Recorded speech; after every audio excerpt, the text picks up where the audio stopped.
திண்டுக்கல் மாவட்ட காவல் கண்காணிப்பாளர் அலுவலகத்தில் அனைத்து பிள்ளைமார்கள் சங்கம் சார்பாக புகார் மனு. திண்டுக்கல் மாவட்ட காவல் கண்காணிப்பாளர் அலுவலகத்தில் அனைத்து பிள்ளைமார் பெருமக்கள் பேரவை, வெள்ளாளர் முன்னேற்ற சங்கம் மற்றும் அனைத்து பிள்ளைமார் சங்கங்கள் சார்பாக புகார் மனு அளிக்கப்பட்டது. அந்த மனுவில் சுதந்திர போராட்ட தியாகி செக்கிழுத்த செம்மல் வ.உ. சிதம்பரம் பிள்ளை அவர்களை இழிவுபடுத்தும் விதமாக தனியார் தொலைக்காட்சி புரோமோ வீடியோ வெளியாகி மக்களிடையே பெரும் அதிர்ச்சியையும் குழப்பத்தையும் ஏற்படுத்துகிறது. மேலும் பொதுமக்களின் அமைதியை குறைக்கும் விதமாக உள்ளது.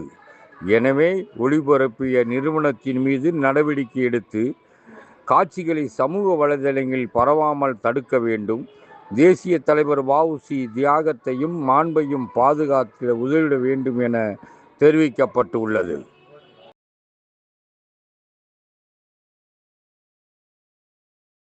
கடந்த ஞாயிற்றுக்கிழமையிலிருந்து ஒளிபரப்பாகிய செக்கிழுத்த செம்மல் 40 ஆண்டு சிறையில் வசித்த பெரும் கஷ்டத்தை அனுபவித்த வ.உ.சி. ஐயா அவர்களின் புகழை அளிக்கும் வகையில், அவரை இழிவுபடுத்தும் வகையில் சில செய்திகள் ஊடகத்தில் வெளியாகியுள்ளது. எத்தனையோ நல்ல ஊடகங்கள் இருக்கும் பட்சத்தில் இந்த மாதிரி செய்திகளை வெளியிட்ட அந்த 4 நபர்களை கண்டித்து 4 நபர்களை கண்டிப்பாக கைது செய்ய வேண்டும்.